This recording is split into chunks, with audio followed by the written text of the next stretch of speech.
So this is going to be our first Twitter space. Hello, hello. What's up, man? Hey, what's going on, Mike? How you doing, man? Good, good. Excited to have this their first Twitter space. There we go. Yeah, I mean, couldn't ask for a better person to have it with, a better project. Thanks, man. And you guys just dropped the website, right? That was just today. Yeah, it actually was Ooh. just perfect timing. No, yeah, man. No, that works out beautifully. Um, so much to talk about, man. We've There been pretty is. I'm excited. excited. Yeah, me too. We've been pretty stoked about your project and now seeing, on the website. I mean, we can go into that more, but I mean, just the roadmap and everything, it just opens up Yeah, so much more, so much more intrigue on my end. which is perfect. That's what we want. We want all the questions, that we can get. Definitely, definitely, man. So How am I coming through on the microphone side of things? you sound crystal clear, to me. Perfect. Uh, Yeah, all good here. cool, cool. How am I? Am I good? Just double check because I'm always getting shoddy Yeah. reception. No worries. Sounds perfect. So All right, man. No. Better than yesterday. It's a dice roll, man. It's a dice roll. it really is. Cool. Well, should we Do it. wait for more people to come in, introduce ourselves, or Yeah, yeah. I mean, since you're the host, you can go ahead and take the lead, man. certainly? Well, then let's go ahead and just introduce ourselves. Sure thing. My name is Riley, the founder of Full Spend Yacht Club. We're a green renewable energy mining NFT with sweepstakes and options for passive income. And Awesome. yeah, I'm Awesome. excited that we have our wonderful friend Docushield here to be a co-host in this space. Absolutely. So yeah, my name is Adrian Marquez from Docushield, and we are using the blockchain to secure documents. Simply put, with a distributed service, IPFS, that's decentralized, and we got an IDO coming up next week. So also very exciting on our end, and it's So been a huge exciting. helpful. Yeah, we actually begin beta testing on our MVP today as well. So we had a bunch of people Wow, sign that's up, big. and yeah, man, And it's it's crazy just seeing it all build so quick. and you guys are offering rewards for people to test that, right? Absolutely, yeah. So we are, and that's a lifetime 50% off NFT that each user who completes the beta process tasks and all that stuff is going to get. So That's so exciting. I mean I already have questions that I want to get into, you know? no, So same, exciting. same. And then we got Michael here. Yeah, Michael Chavez, and I back up Adrian with everything he needs. Good to officially meet you, Michael, as well. You too, man. It's good to meet you, Riley. So I mean, I got a few questions I'm gonna get out there. So definitely, I mean, you guys, when you launched your page, I had my eyes open on all the different projects, and you came over like with a flood of people. Your Discord was popping right away. Then we kind of tracked it back to the YouTube. I mean, Michael actually told me about your guys' YouTube channel and stuff. And how did that shift happen from running that channel to moving over to Kadena to launching this, Yeah. this mining protocol that you guys are going to be doing. And I mean, it's just a lot of moves. Yeah, yeah. No, I'd love to get into it. So, I've always just had a passion for social media, and I was actually having a spine surgery that was pretty scary, and it just for some reason I was watching YouTube, one of my favorite creators, and they just give away a lot of money, help a lot of people, and I was thinking, if something might go wrong in this surgery, I would love to do something like that. So, I started a TikTok, started a YouTube, and lo and behold, we were able to amass over 1.5 million followers on the TikTok, over 10,000 followers on the YouTube, which has been just wonderful.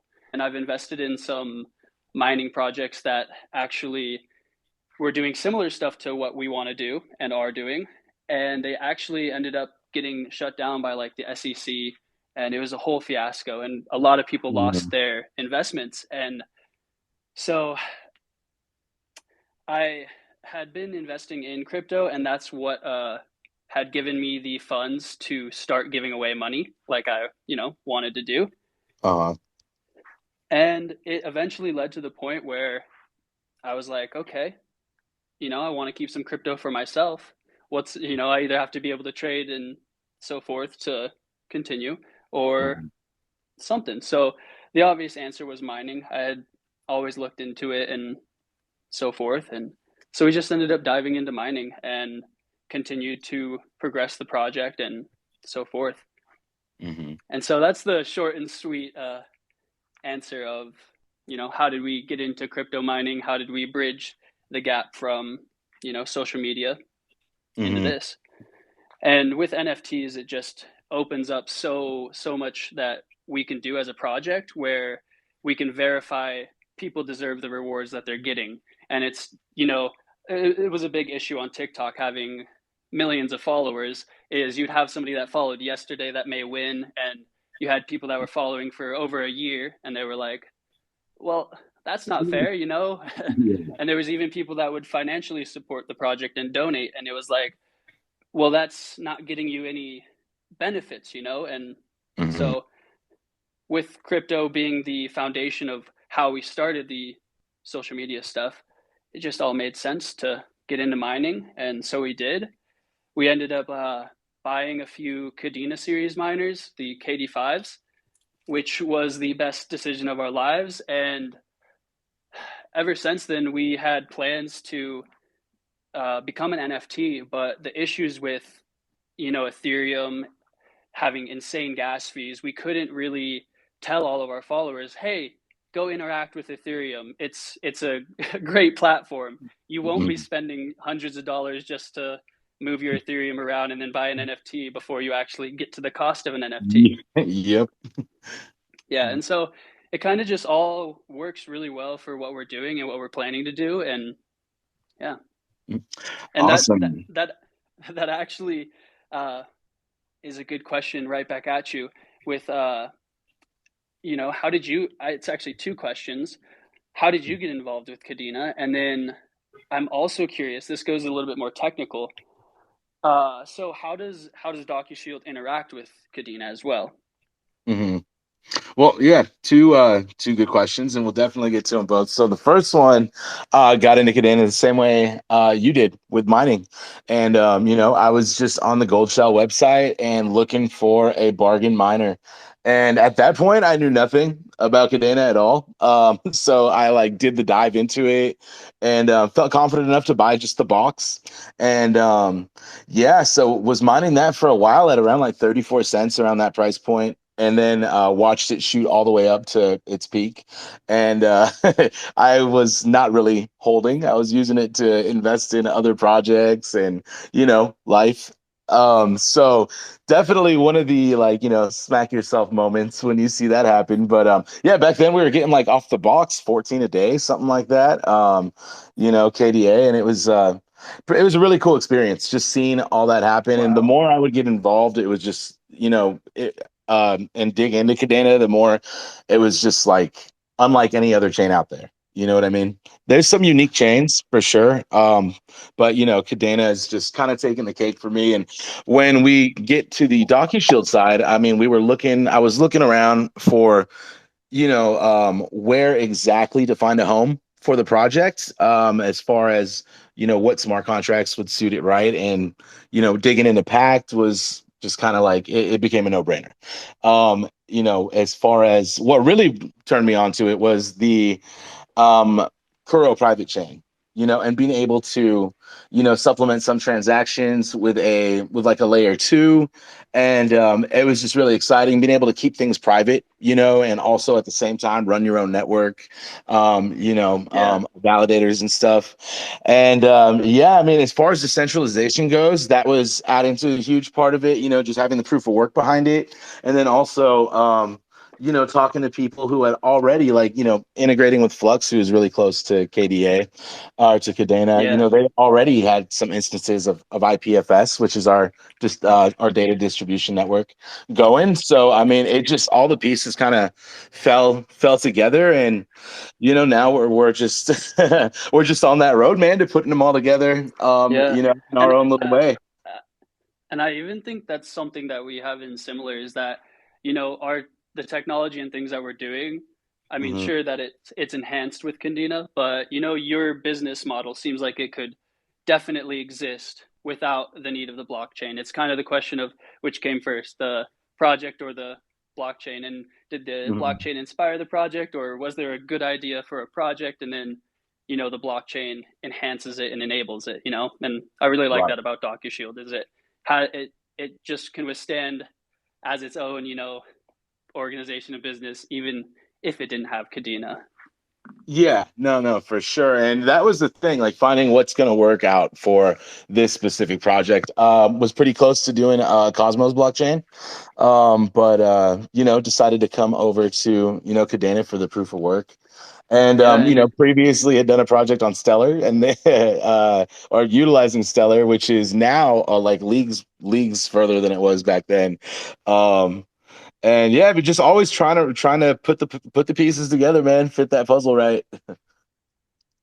yeah, most certainly. And that's the next question. So I kind of get how you guys use uh encryption and whatnot, like cryptocurrency is cryptographic currencies. Exactly. So I understand how you guys use that, but could you go into a little bit more of how you're going to interact with either Pact or Kadena's chain or so forth? Yeah, yeah, no, definitely. So, the way that it kind of works, and we do have like a technical write up, right? Is what Pact is doing is minting those NFTs that are going to grant you access to the documents that you had previously uploaded.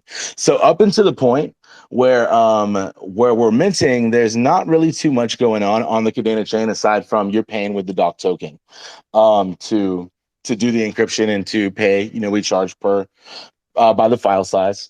And that was a kind of what brought us into Kuro as well, just having a private chain where nobody can kind of really follow the trail of what you're minting and how often you're doing it and, kind of get PI on it. So that was really where the blockchain would come into play was minting the NFTs and then also having the contracts interacting with each other when they, get the right pieces. So there are certain things that we kind of broadcast, and there are certain things that are definitely locked down and encrypted. And the way the smart contracts kind of interact is through the wallet addresses. That's kind of like the unifier, seeing that everything's coming from this one core generating address, and that allows again like the puzzle to be put together again, and it says, okay, cool, I have these pieces that I need that are required to go ahead and mint. So there is other contracts outside of the minting an NFT, but yeah, that's the main functionality behind our blockchain usage right now. And as we build and we think about how the project can be expanded, there's definitely more usage, and it just keeps growing. Like we got lists and all kinds of mind maps just drawn out of how we're gonna expand this, for a wider usage than what was initially brought to life for. So, and And packed I with love that. upgradable smart contracts is just kind of the way to go when we're adding new plugins and stuff like that. To what we're calling like the mothership. So, I think we're on the right track with Kadena and the road we've chosen. Yeah.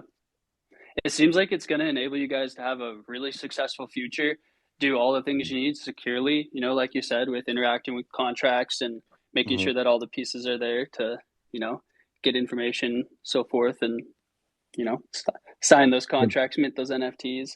It'll be exciting to Definitely. see.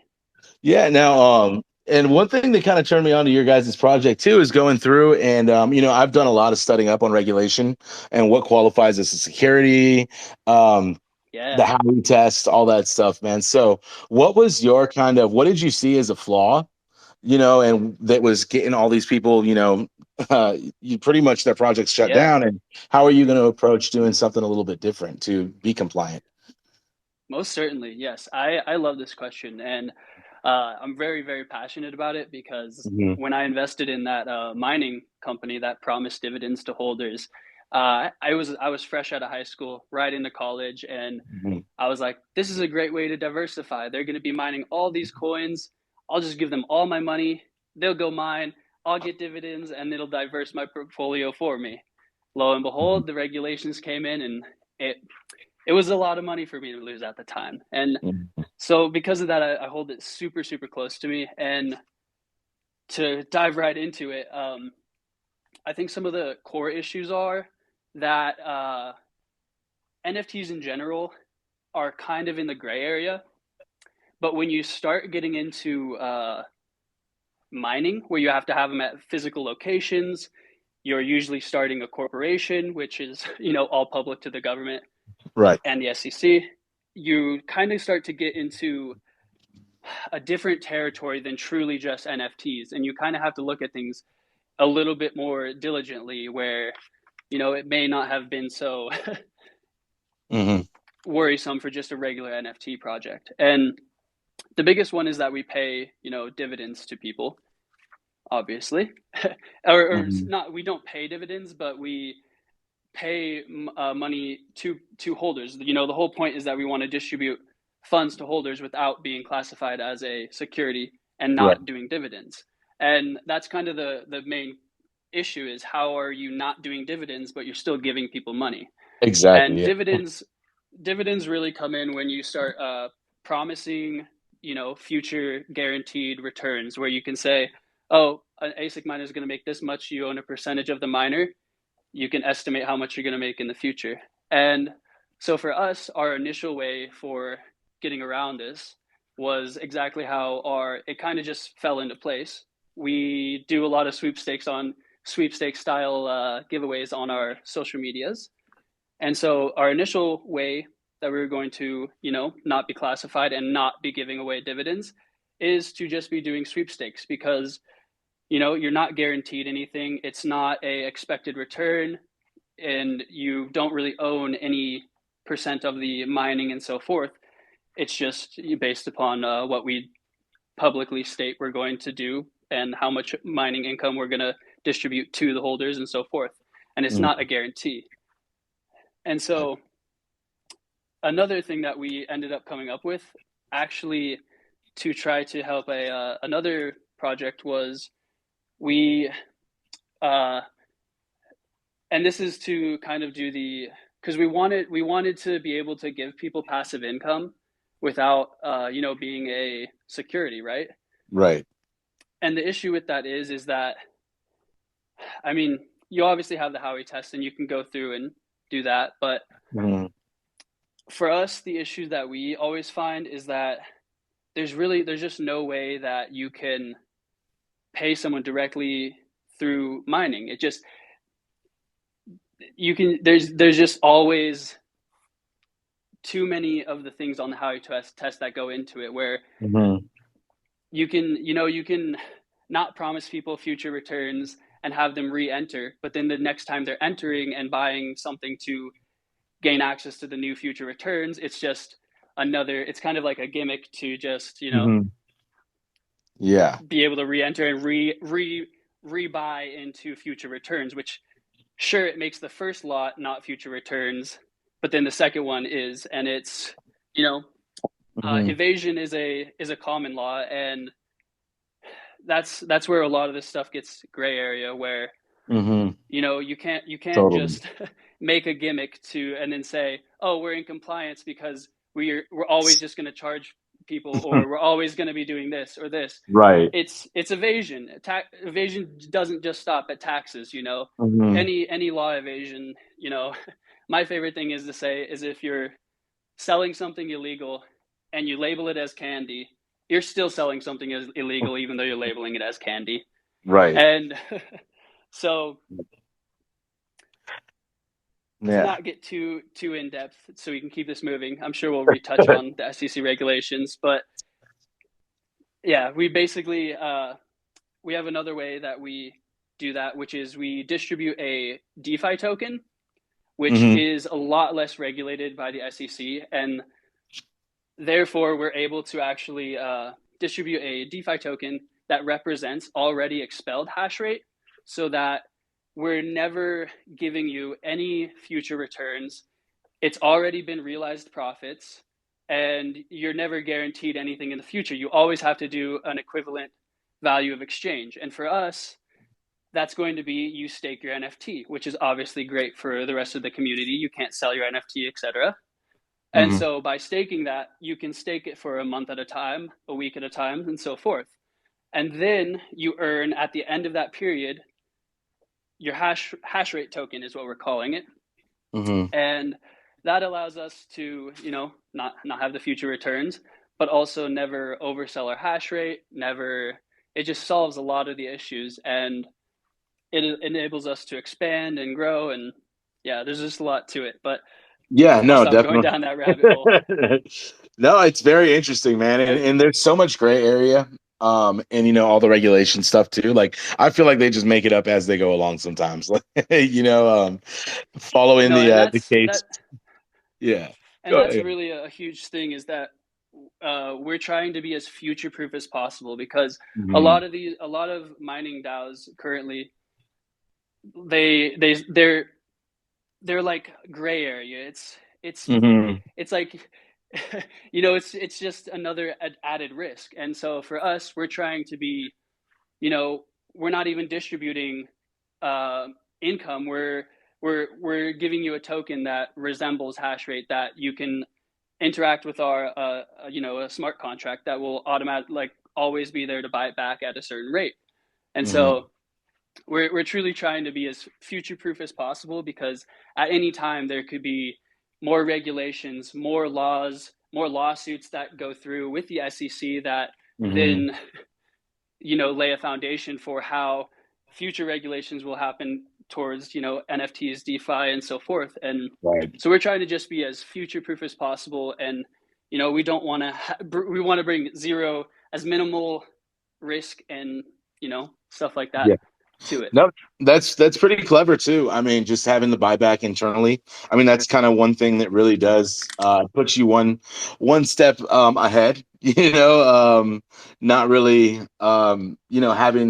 having it on any third parties or selling to any third parties. I know is a big part of it, but yeah, man, there's so much to be to be careful of, with, and like you said, you can't just label something, one thing because it Exactly. works for you, but it happens all the time. Like with on the other side, like when you flip it, the SEC will call, whatever they want, what they want.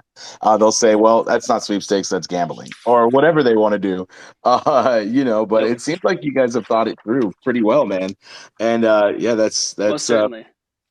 yeah, pretty exciting. So, I mean, obviously, you're not working alone, right? You got a team with you. Most certainly not.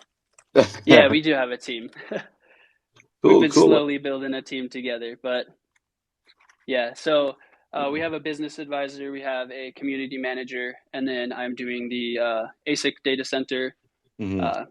All the logistics behind that, and the ASIC mining as well. And then Nice. of course, the social media stuff. And Yeah. we do have positions open. We are, you know, still looking to expand, but it's one of those things that we're not in a rush to do it, Hmm. because we really really value the quality of our team members. And I mean, we've been able to find some really amazing people, and just in the past month of having them on the team has been, we've seen growth and expansion into things that we're just looking a lot more professional, and we're getting ready to release our light paper. And yeah, it's just, we have a really solid team. Yeah. One of our Yeah. goals is to kind of bridge into the crypto 2.0, and you guys actually do a really really great job of this as well, where you're a professional company. You could exist without the blockchain, in theory. Hmm. And Hmm. so we're definitely trying to do that, and getting our business advisor on, who has had past experience with you know hundreds of millions of dollars in their corporations that they've managed and stuff, is Hmm. has been amazing. And Yeah. No, no, yeah, for sure, man. And like that's why we try to push development, as much as we can without sacrificing quality. Is just we want to be as self-sustainable as quick as possible. That's really what's going to get you on the road to, avoiding that long arm of the SEC is not just completely just being a money pit, but actually being able to survive as a company. So, yeah, that's really on our short list of things to address. So we're trying to push development with every penny we got, and get to Yeah. the goal as quickly as possible.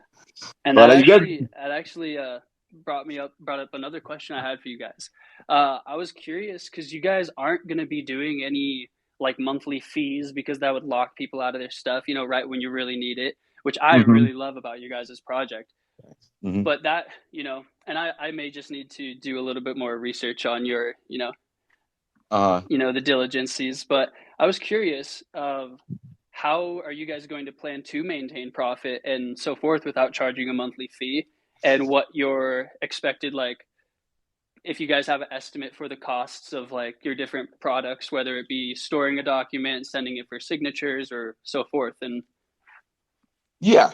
And I Yeah, no, great question. So we're going to be charging by the file size, and that is going to be a little bit more pricey on the front end, when paying for, per file or breaking it down per file. But in the long run, when you're not spending that monthly, membership fee every freaking month for years, it really pays off. And I have a bunch of just stats written down and on how we're going to be charging and stuff. But it's really going to come down to about 50 cents a gigabyte is where we're going to aim to kind of be around in order to be profitable, and actually compete and be able to sustain.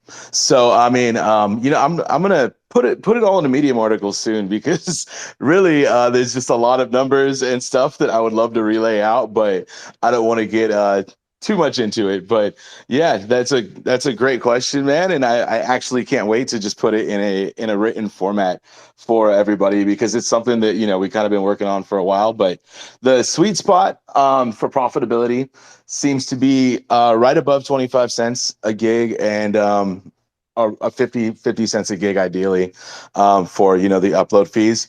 But translating that to a volatile token is another little area of complexity. But there's always something.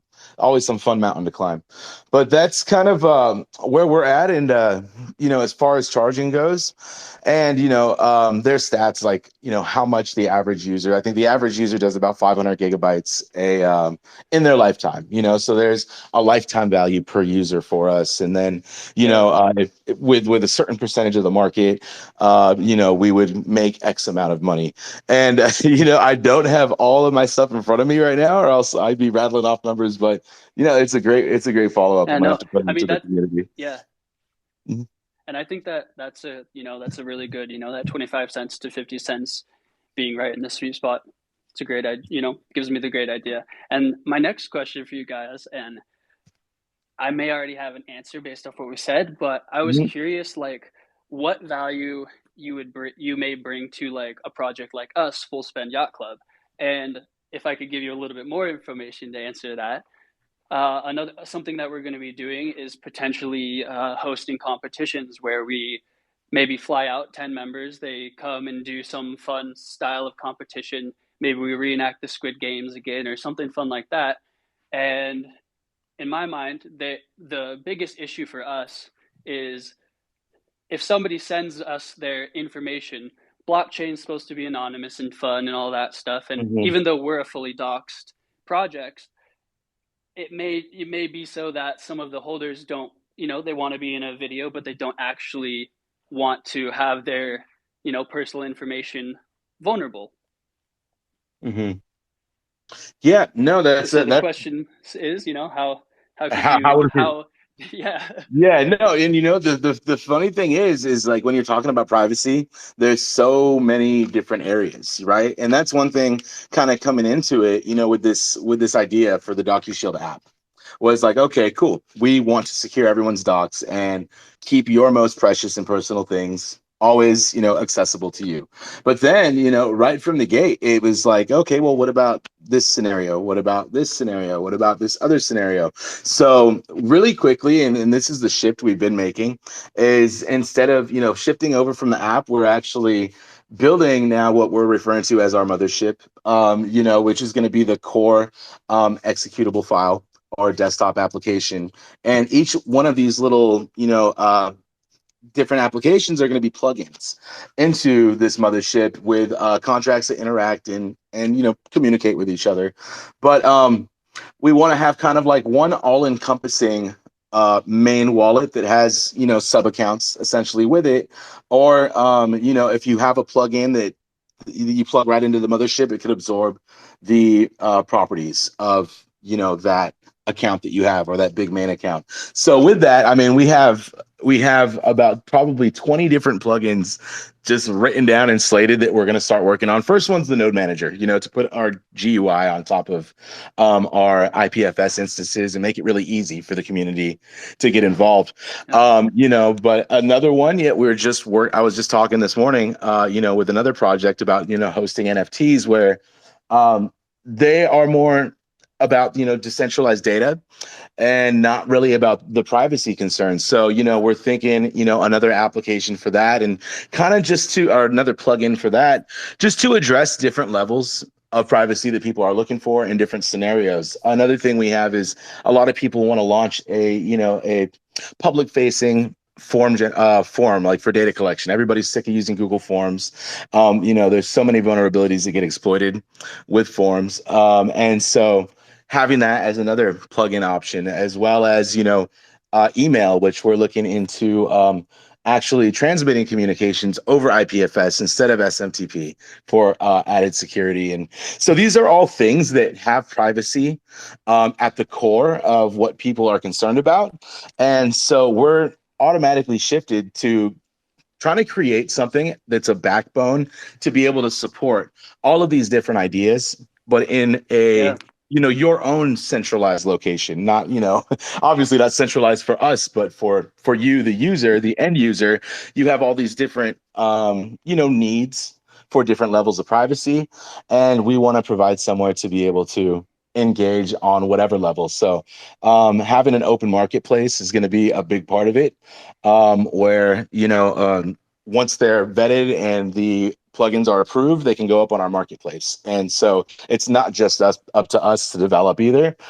We would set the standards out there, and then people would be able to contribute, whatever they think's valuable. And I get hit up, all the Wow. time Yeah. with some awesome ideas, just like half of the ideas that are on the paper that we're slated to be working on is from the community, and it's awesome. And yeah, it could all of them pretty much could be their own individual Docushield app, but having a core for you to go to and kind of maneuver whichever way you want really helps, not in your personal, in our everyday life, but when you look at a B2B scenario with businesses, I mean, there's just so many variants, on how all of these companies work. So being able to just plug something in or create something for a specific use case, not having to reinvent the wheel is kind Yeah. of where we're going with that, and to adapt to different privacy needs. And I love that. I love that you guys have multiple little things that you have going on. Like I remember you guys talking a little bit about like the, signature stuff, DocuSign and Mhm. all that stuff and competing with them, which is really awesome. And I think, you guys are set Yeah. up to be able to do that and expand. And Hmm. I'm honestly excited to just be a part of your guys' ecosystem.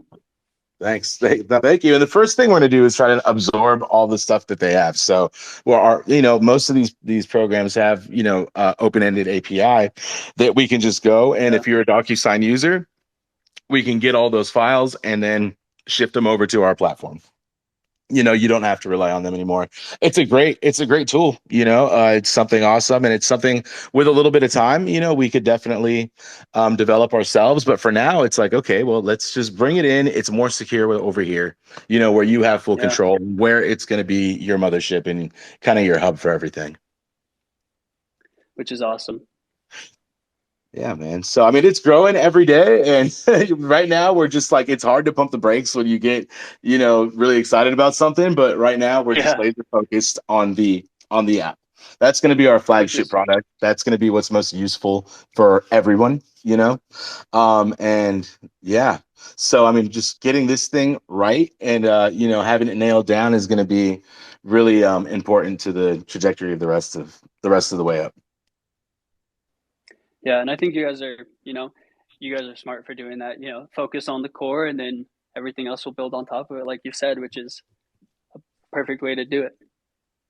So Definitely. I have a kind of a fun question, and it goes back into the security thing. Do you guys have any like programs that you use to like test your security? Do you guys do like hackathons?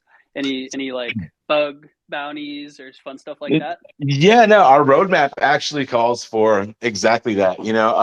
Definitely a bug bounty that we want to put out there a couple times. One for the internal community on Kadena, and then for the greater community before mainnet. Hackathons, definitely. I mean, once the mothership has been set up, and we really want to see what the community can do. And we've set in our tokenomics, we've set aside really a significant portion of doc to run these things and be able to incentivize people to get into it. And good old fashioned penetration testing, is always clutch. It's tried and true, and you pay the bucks, and they give you a legit score on your pen test, and you work on it from there. So right now with the MVP, it's proof of concept with all the moving parts, and so I mean, what we think is secure right now at this point is going to get put to the test, as we go through all these different phases. And they're all on the roadmap right now.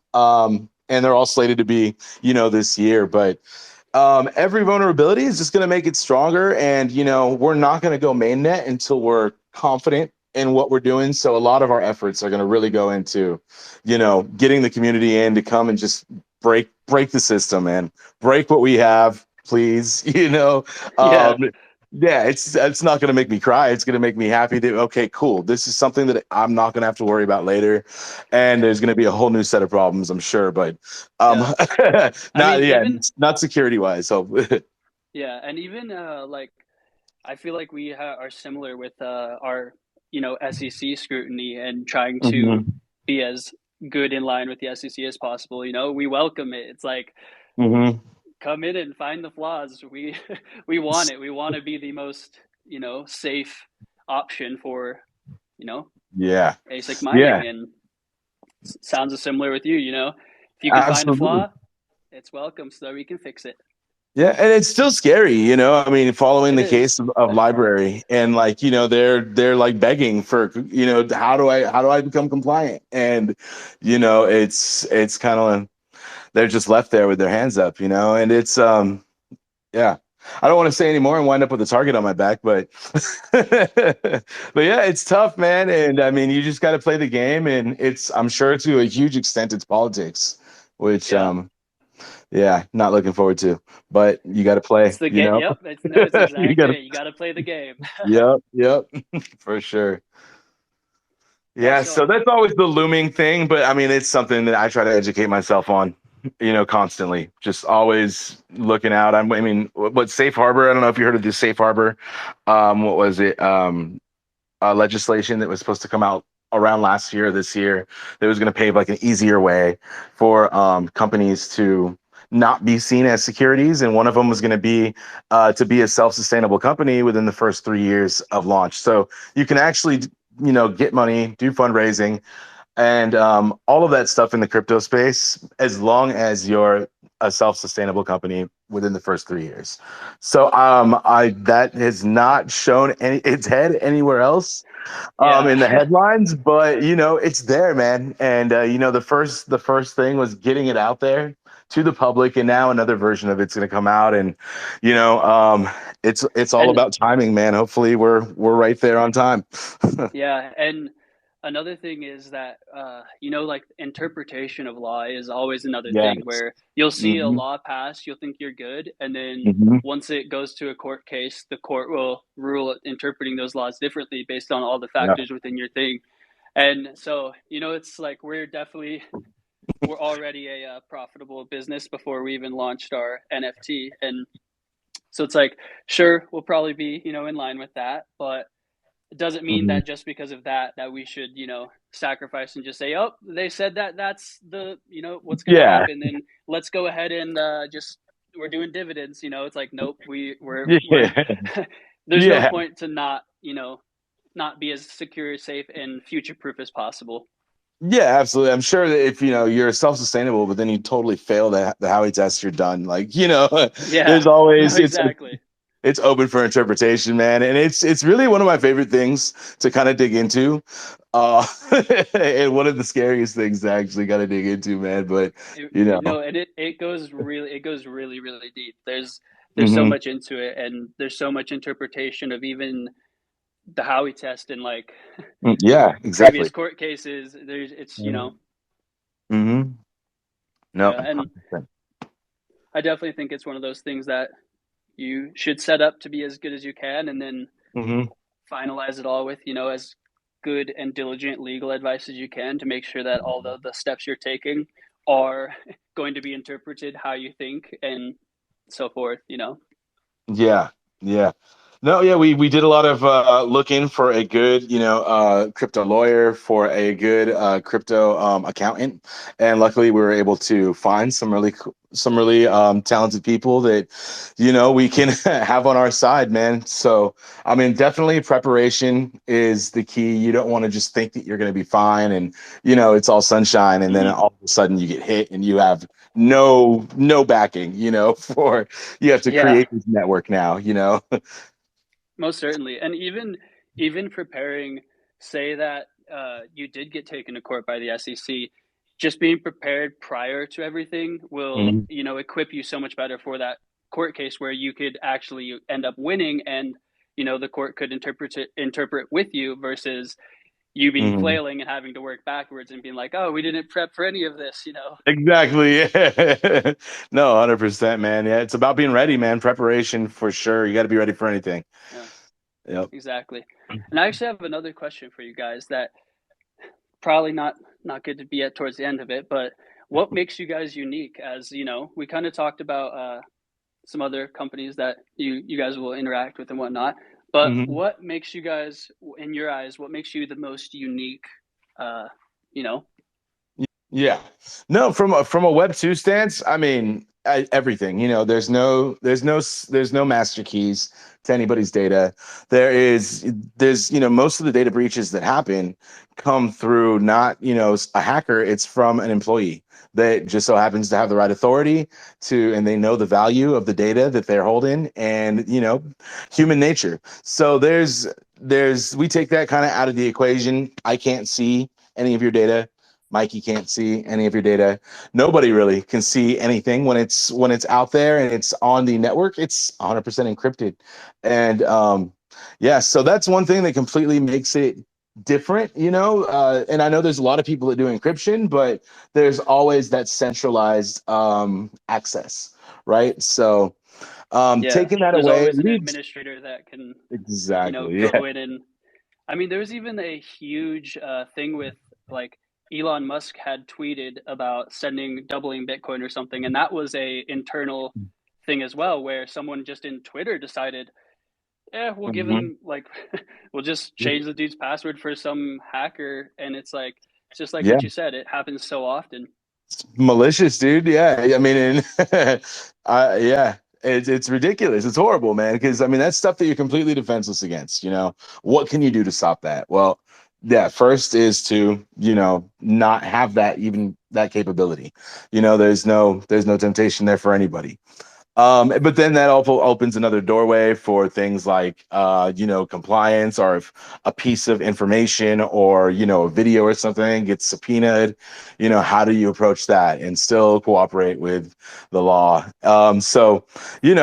IPFS has some pretty cool solutions for that. But, we're kind of, with our private networks, taking those and forming them to fit what we want. So, our users are going to have very limited interaction with their instance of IPFS if they launch through our graphical interface. So they're pretty much going to be able to start the instance, stop it, make sure that it's running and at what percentage the uptime, and then if they absolutely need to take something down. I mean, we know our network and we can signal out to our network and say, hey, everybody unpin CID 452A, blah, blah, blah, blah, blah. And so as soon as that happens all across the network, then whatever was malicious or needed to get removed can.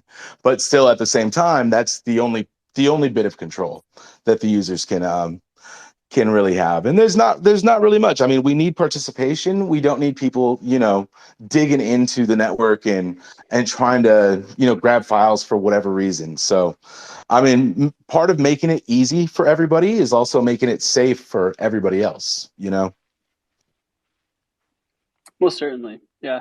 I like that. I think that you guys are handling everything so well. And I think that the way you use encryption and the way that you're on the blockchain does set you so like so much there's just so much benefit to it, and it makes you so unique when, sure, other things have Mhm. encryption and whatnot, but not Mhm. be like physically not even be able to be like, well, sorry, it's just how the system is. If we wanted to access it, we could, but with Yeah.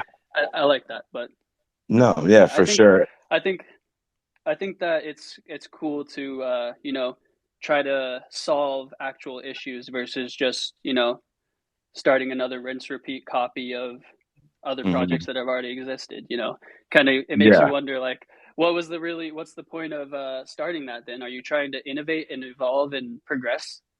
For Yeah. the world and for people, or are you just trying to get a paycheck? And Right. I Mhm. think that's kind of an issue with NFTs in general, is that a lot of it is you can say, does the world really need this? And Mhm. why are the founders really starting it? And Right. I think, your project really does that. And I mean, even with our project, we have so many things that set us apart. Like, we're gonna actually be building a data center instead of hosting, which hosting comes with a ton of its own risks. Where Right. we've heard horror stories of people sending a bunch of their ASIC miners to hosting facilities. Mhm. They uh, have them mining, everything's going great, and then all of a sudden they get a message that, oh, one of your hash boards started work or stopped working, and really coincidental for a new miner. And then the people that sent them to hosting are wondering, did they swap my hash boards out with one Mhm. of their hash boards that they have for their own in-house? And Right. there's so many different Yeah. things like that, where there's things like that can happen, or you're even subject to like the hoster that you're hosting with, if they decide to raise the fees or whatever, you're kind of like, well, they have Mhm. your ASIC. What can you do? Yeah, yeah, you're stuck there. No, for sure, man. And I mean, building a data center is no easy task, man. So I mean, hats off to you for that too. But it'll be well worth it, like you said. I mean, you're in control of everything that you have. You're not sending it off to some third party. Exactly. Hmm. And then we're also able to offer space to other projects, and even empower other projects to have a safe hosting facility and so forth, which is just awesome.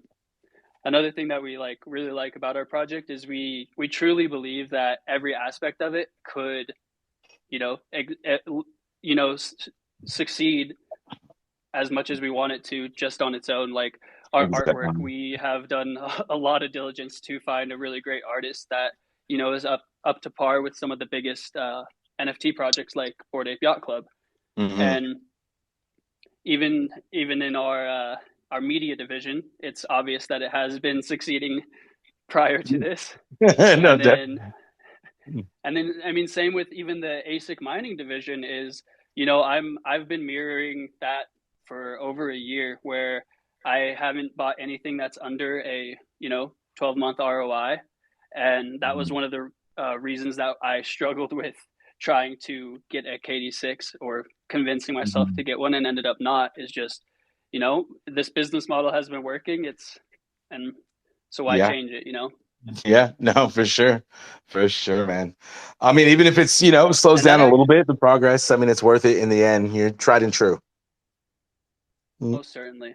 And that actually made me think of a another interesting thing for NFTs that I think sets us apart from just a lot is that it's a theory that we call one to one, not Hmm. necessarily your rarity of your NFT, but the efficiency of your dollar going into a project where, if you put $1 into a project and 35% of it is going to a dev team, and then 10% is going to something else, and then 10% is going to something else, how much of Hmm. that original dollar is actually going in to benefiting you and as a NFT holder and progressing the project?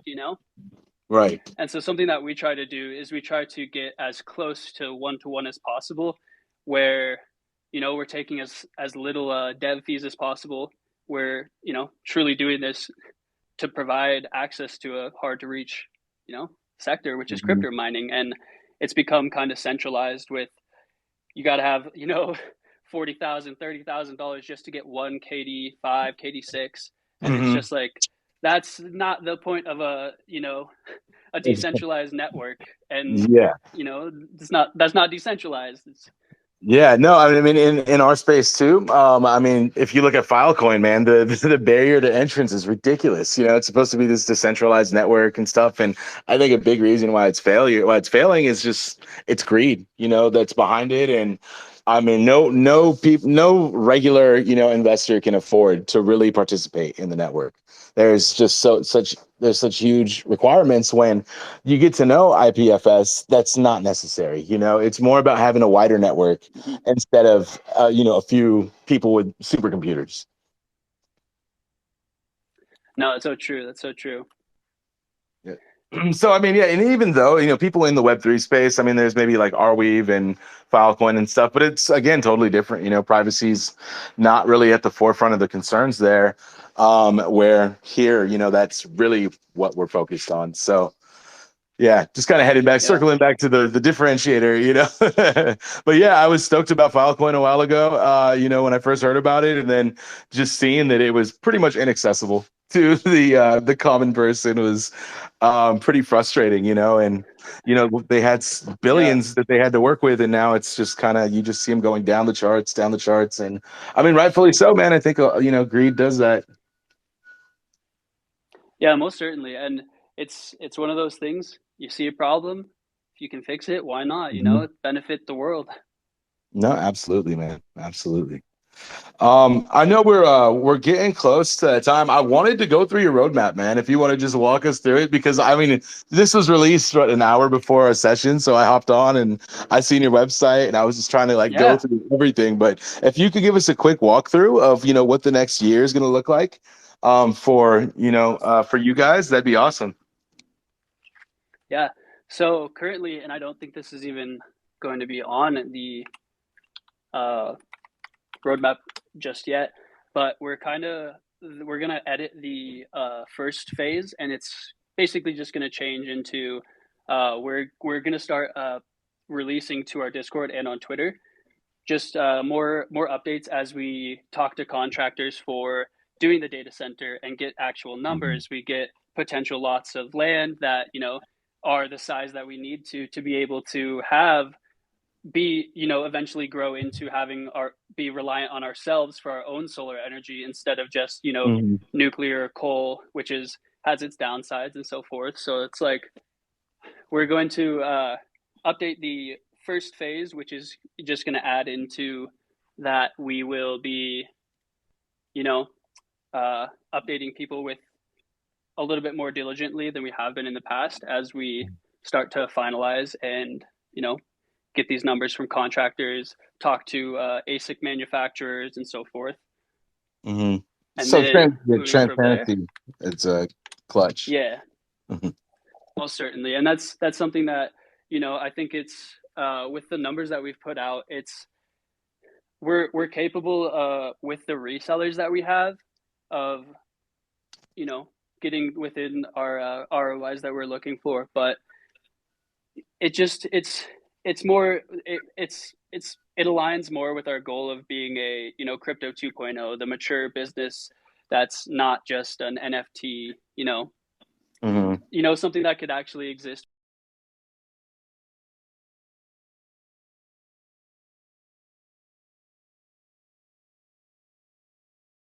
to dive into it. So obviously we're going to continue to do, as we get closer to our mint, we're going to be doing all of those pre-mint giveaways and stuff, similar Mhm. to what we've been doing the past year. Nothing's going to change on our social medias and in Discord and so forth. And then moving from that, our pre-mint, our phase one, we're going to launch our crypto mining division. And so this is going to actually be kind of in conjunction with our data center, where we're going to have to be working backwards from it a little bit. And it's going to depend a lot on when our ASIC manufacturers will be able to deliver, Mhm. as many ASICs as we need and that we're hoping to get. Mhm. So we're going to work a little bit backwards, but crypto mining division launch and the ASIC facility are going to be the first two things that happen. So, Yeah. and I mean, the data center, we are currently, we're thinking that we're going to be doing it in Texas. We're going to move to Texas and host Nice. it there. We've currently calculated for hosting it in Colorado, which is a little bit more costly, a lot more costly than Texas. So we may be able to, do a little bit better on our numbers. But so the first two phases are that, Awesome. acquire the ASICs, build our data center.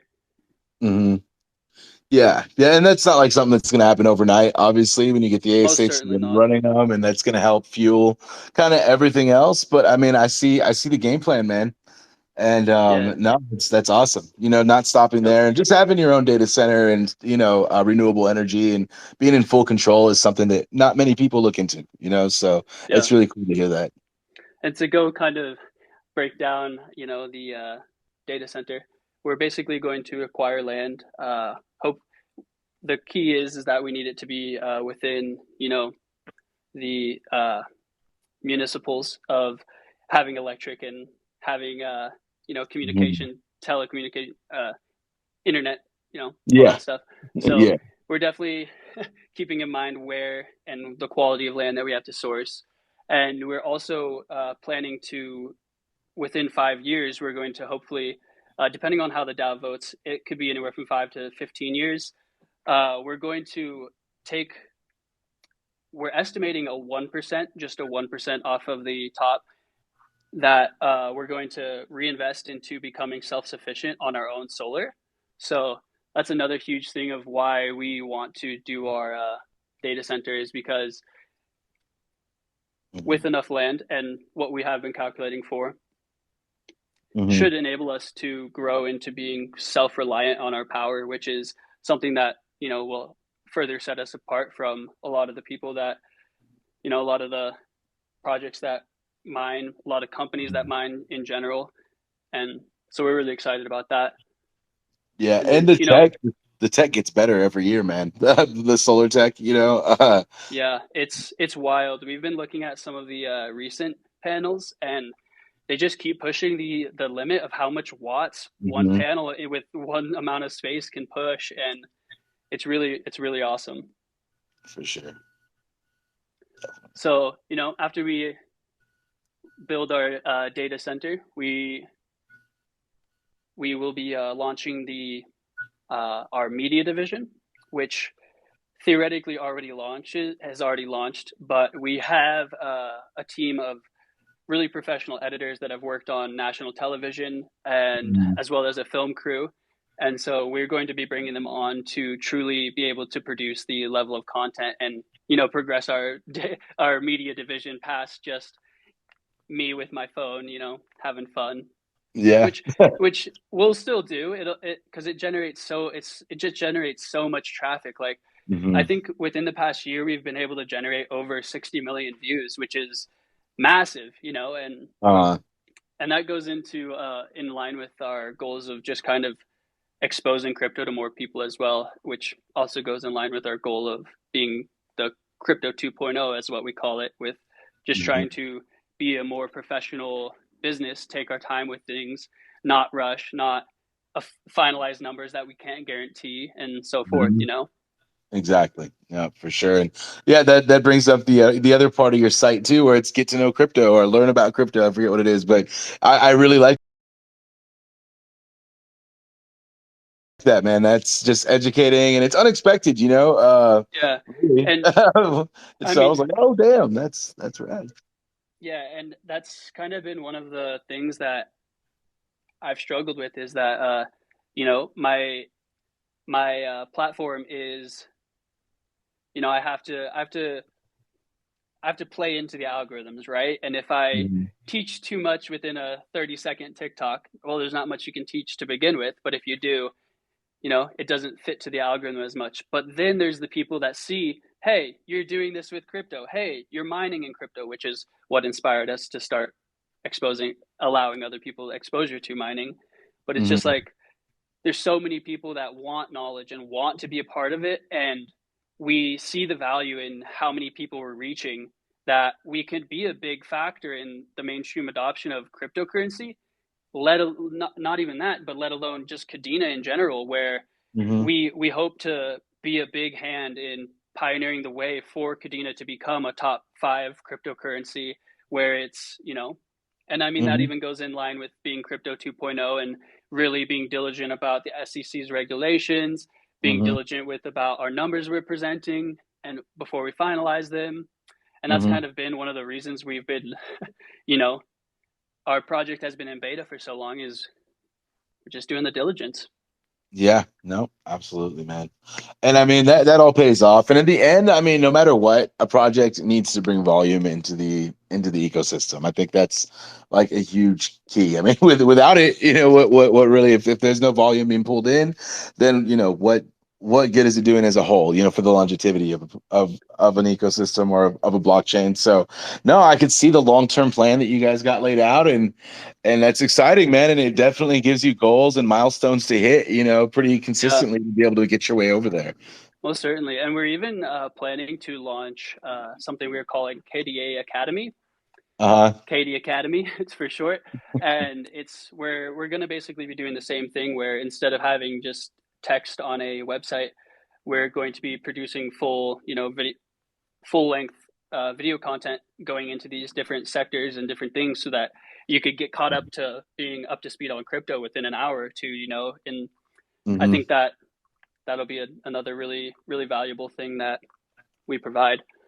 But then to just finish off the roadmap, we're going to develop our DAO, which I think because we're a profitable, you know, company, I believe that we're going to be able to do a lot of really cool things with some of that profit based on how the DAO votes. Whether we want to, you know, there's not really an actual platform for DAOs where how, well, like when you hear a DAO, you think of, oh, I'm going to be able to vote and all this stuff. Like you could go to a website, you know, connect Hmm. your wallet, go to all these voting things, and it really isn't that. It's kind of this immature Yeah. Discord thing where you have to like go link your Discord. You're scared that you might be signing a contract because you're clicking on the wrong link in Discord or from some scammer, and it's just it doesn't really, Mhm. you know, it doesn't feel like crypto 2.0. It doesn't feel like a Yeah. corporation. It doesn't feel like what we want it to feel like. And Hmm. so we're excited that our DAO will be able to, because we're not just going to be using our funds and then run out of funds and then be like, well, what are we Hmm. doing? We're going to have, you know, constant income that we can choose to develop things that are just advancing the entire crypto space in a whole, as well Hmm. as Kadena. Hmm. And so we're really excited about that. And then the next step is we're going to officially launch our hash rate token, which is dollar sign hash R. And I mean, that's just, you know, another way Yeah. to stay SEC compliant, where we're not distributing any funds to holders. It's just a DeFi token, which the Mhm. SEC has a specific section about, and that's a whole nother deep dive. Yeah. But it definitely allows us to separate from, you know, distributing funds versus Hmm. directly paying people the coins that we mine. And so we're really excited about that. Yeah. DAO tooling is something that I've really been talking about lately for sure. So it's cool to hear it again from somebody else. Just yeah, there's not, I mean, everybody knows the value of a DAO, but how often can you find somewhere with a good platform for creating a DAO? It's Yeah, kind of like you got to start from scratch. There's DAO, I think, on Juno. I think it's called DAO, which gets pretty close, man. It's a pretty cool platform they got going on there that makes it easy. I know there's like one or two on Ethereum too, but shit, man, that's expensive as hell to do anything. yeah. So I No, mean, the reason we're all on Kadena to begin with, right? Because we don't yeah. want to use Ethereum. The same reason that I ended up not building my NFT on Kadena or Ethereum and kept waiting and waiting, and then Hmm. bought a Kadena miner just like you. Started looking into it. Wow, this really is what they say it is. Wow, Hmm. this and so forth. And then it just became apparent that Kadena was capable of providing the quality of user experience that we wanted to put on, my brand that I have been working on for so long Hmm. with, building all these followers and stuff that we're bringing into full spend and the ecosystem and everything. For sure. For sure. Yeah, man. Yeah, I love you, dude, hearing that you got plans like that, just to bring benefit to the ecosystem. You see what's missing, what we need, and you try to fill that void. And no, that's exactly what we need. We need a DAO, we need a bridge, we need Dex tools, we need a lot of stuff still on Kadena. yeah, Easier said than done for sure, but where there's a will, there's a way. And if you already have yeah, momentum, man, that's the best way to use it. and the biggest thing is it needs funding too. Mhm. There Yeah, could be a will, there could 100%. be a way, Yep. but gotta have the money to pay the pack dev to get it done. Yep. And in the quality and Hmm. quality that you want to truly put Kadena as the premier cryptocurrency to own, and the you know Hmm. the what I think will become, Kadena should become, in my my eyes, will become, the standard currency to use. Like I can't wait till I can just send people Kadena when I, went out to lunch, forgot my wallet, and my friend's like, "Hey, you owe me $10," and I'm like, "Here's a Kadena." That's why I love Mikey. I could pay him in Kadena. Yeah, Oh man, yeah. So I think we're at about a little over an hour. I definitely wanted to see if there was anybody listening that had any questions. So I most mean for certainly, for either project. So maybe we should open the floor up a little. certainly, let's do it. All right. So just send a request to speak if you guys got any questions, and the fellas over at Full Spend will be able to approve you. All right, looks like we have one request. It's my first time in a Twitter space, so we'll see how this goes. All right. We'll bring him up. See if he still wanted to. Oh, did that go? Try again. There we go.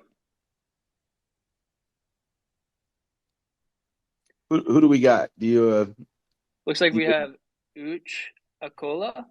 Uchi Akola? Akolo? Sorry if I butcher your names. I'm horrible at that. See if he still had Yeah, anything. I see him as a speaker. Uchi, you just got to unmute yourself. Okay, okay. Can you hear me now? Hey, Yeah, how's it going, perfect. man? Yeah, my question goes to Docushield. Sure. All right. What's going on? Yeah, I'm fine. I'm fine. I'm actually from Nigeria.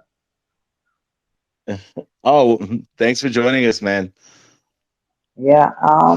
My question goes this way. I know Docushield is trying to not trying to, but it's actually decentralized. I don't know if you have set up a physical structure, like a physical structure of your company where people know that this is where it is. I know it is in the US, but I don't know if you have plans in the future to have it elsewhere Yeah, outside the United States. Do you have plans for that? yeah, no. Hmm.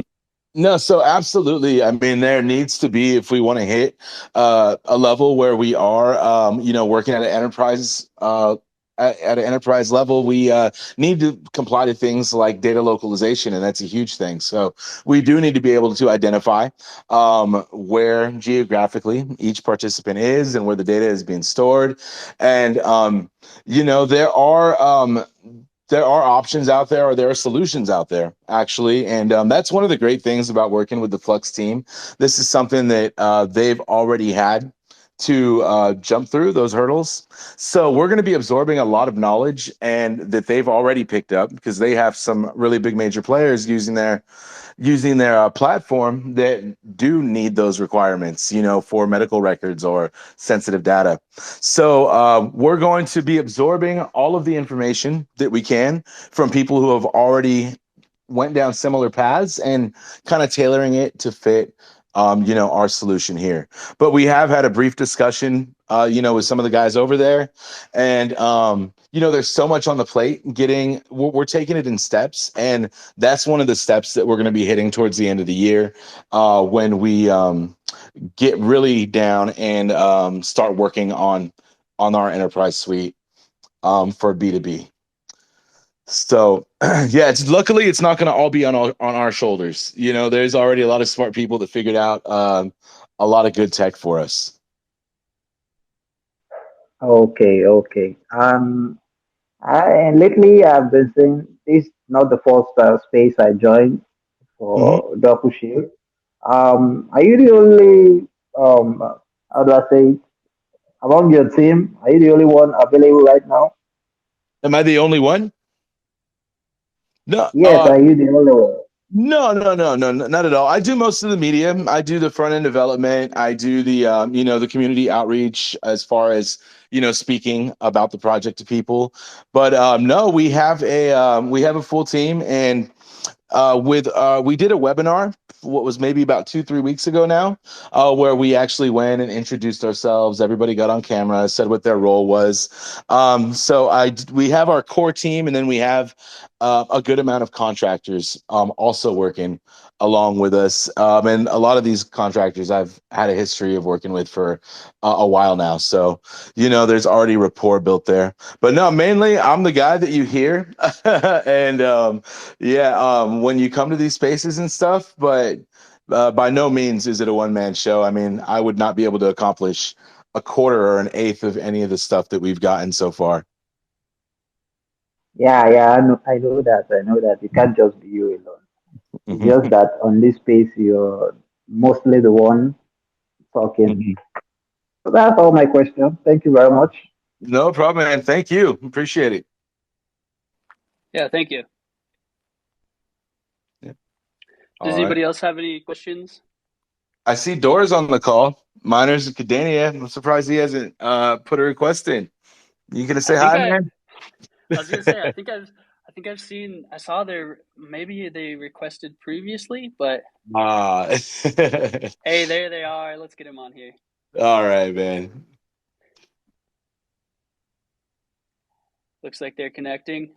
Yo, Sweet. yo.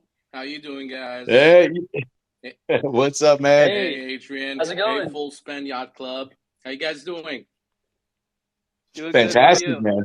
Wonderful. Awesome. Sorry I'm not too engaged. I'm just like multitasking like a mother. I got so many things to do. But yeah, actually, Full Spend, you're right. I did raise my hand before when you were talking about the legal matters.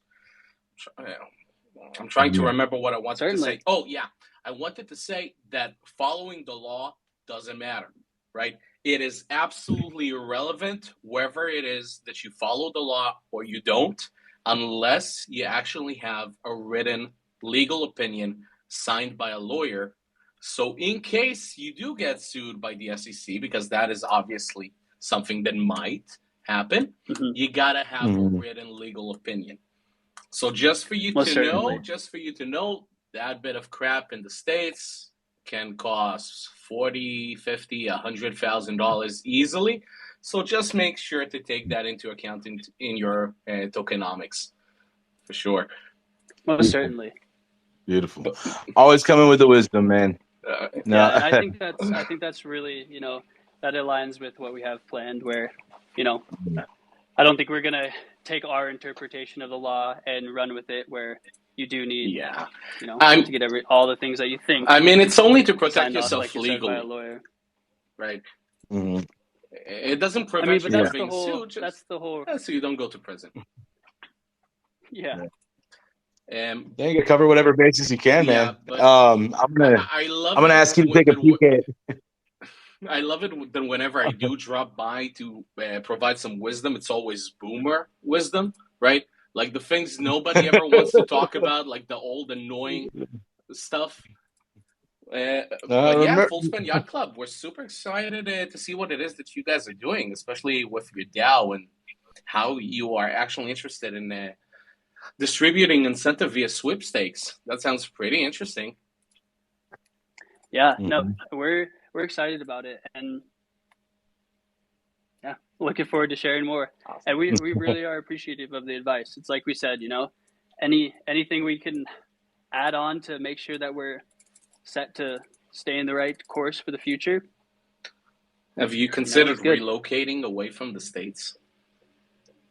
Like we have considered it, but you kind of have to weigh the, it's more of like a kind of a risk reward type thing of, if we move out of the States, do we lose credibility for not being within the laws of the U.S. and well, you will have there's to benefits, give up but there's your also citizenship, and that sucks a bit. I mean, most certainly not a lot of people would want to do that. It just kind of looks bad if we, in my eyes at least, and this is why I've kind of steered away from it, is it looks bad if we go to a place that's less regulated to avoid stuff, because then it just, it even just saying that just sounds... Well, if you're American, I would agree completely, but I can tell you, like, our team, 95% of our team are based in Israel, but Mach is a company that's registered in Georgia. Just because the regulatory environment is much more comfortable. And as long as you got a good lawyer and you're not breaking any laws and everything you're doing is by the book and you're fully legally and financially covered, I wouldn't call it too fishy, but then again, you're in the United States, so things are a tiny bit more difficult for you. Yeah, no, definitely. And I think it's worth it to relook into, see if there's anything there. I'll definitely make a note of it, and I think Doris is trying to find a roommate. How you doing? My fiance would not like that too much. She's already been with you, man. Why not? Yes, she is. Like, honestly,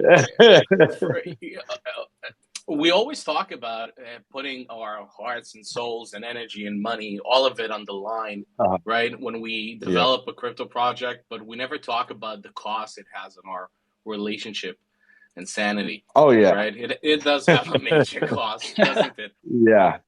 It absolutely does, man. Absolutely. And my girl's been a trooper, sticking through it and going with pretty much almost no attention when, she craves it, and, she deserves it. But, it's kind of where it's at. And to find somebody that respects what you're doing is priceless, for sure. And that's the key, making sure that, you respect them and they respect your dedication. For me, I've just been steering clear of that relationship stuff. I'm like, maybe when we launch. Good. Good. Right now it's not a good time for you, brother. Stay focused. Exactly. Stay focused. When we start changing the world, then maybe. I actually did have a question. Why otters? Yeah. So that was a community thing. A lot of our stuff and why we launched in Q4 of last year, and the reason that we've been public for so long, or not really public, we've been in an open beta for so long, is we launched with the ideas of the mining and our social media division before we even really had the NFT side of things developed. We knew that we knew the smart contract, what we wanted in it and what a smart contract could do for us, but we really didn't have art or anything like that, and we kind of wanted to open it to our entire community to just grow and build alongside of us. And some of the first 50 people in our Discord were a crucial part. And we went through many different options for artists. We went through many options for characters, and we decided otters because it seemed very unique. The artwork, you didn't have to like contort anything or like make anything wild to fit it onto them. Like we were thinking of doing whales before, just because whales and crypto. Mm-hmm. But to put a hat on a whale or headphones on a whale, you have to make it so large that it just looks goofy, and it doesn't have the it doesn't have the Yeah, the it's professionalism that we want to put it's forward. pretty And darn annoying. yeah, And otters are damn so adorable. exactly, and you really can't hate an otter. They have such like it's the same. Like we wanted to, we even thought about doing like something like a wolf or a cat or something just in that, because the facial features and all that stuff are easier to human, whatever that's called, make them have human characteristics. But yeah, I think with otters, they're similar even in the sense that they just kind of are like little humans, where they have these opposable thumbs. They're just they have the characteristics versus just seeming like a more of a wild animal. And Oh yeah, definitely. that gives them personality and gives them people don't understand stuff that we how can play hard with. it is to actually make an NFT project with a significant amount of traits. There's so much math and simulations that run behind that. Yep. No, it's so true. And I think that my background in just like general coding and stuff like that really helps, because you kind of understand how you can set up basically the script to randomize and interact with the blockchain and whatnot. And there's a lot of nuances, like you said, where a lot of it's math, but there's also things where if certain traits interfere with other traits, you have to be able to make sure you're accounting for that, and making sure you're accounting for that in the rarities. Oh yeah, where, and like creating dependencies, which is something that we didn't think of too well when we started, and we got to a point where we have such complex dependencies. Like you got a robot and a cappy. The robot cappy cannot wear this, but if it cannot wear this, then it means that like for one trait you got 20 traits that cannot go with it, and it's just a stupid thing to do. Yeah, that is super annoying. Long, hard, but it's worth it in the end. And we've even been considering similar, where we've been weighing the pros and cons of potentially releasing a female version of the otter. People just kind of assumed that it was a male, and I was like, well, they're just otters, man. But I was like, well, maybe we could do like a split it into genders, and that's ultimately what we did. Yeah. So yeah, it's difficult. It's really pretty darn I like difficult. That. Because you're gonna have to settle for a few things, and it sucks. So we ultimately decided to make the models a bit more generic, in which the female, she has hair, but she can also have a hat. The male has either hair or hat, but he does have an option for a beard or a mustache. So yeah, ultimately simplifying things does end up coming in your favor. Anyway, guys, it's been awesome. Unfortunately, I gotta go. I got another meeting in a couple of minutes. Stay awesome. No worries. Cheers. Bye-bye. Thank you so much for all the advice and chatting coming up. Oh, and I also always a pleasure, man. Thank you. Before, so be sure to look up. Most certainly I will. And I think I saw that as I was going live. So we just came back from a few very rough days, so we have a lot of things to do and people to get in contact with. We basically forsaken a lot of people, so I'm really sorry about that. Hey, no, we're just happy that you got around to us eventually. We understand how it is, we got the similar stuff. Oh yeah, definitely. A lot of stuff going on. Hey, that's a good thing. Anyway, see you guys. Bye. Exactly. Bye, full spend. Take care. Man. Cheers. So looks like we got another request from the Kadena Chronicles. All right, cool. Let's bring him on. Add him as a speaker.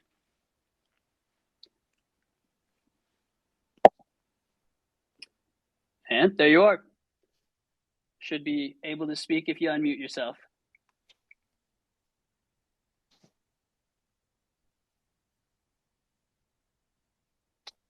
You try unmuting, or maybe there's some technical difficulty, but you are a speaker.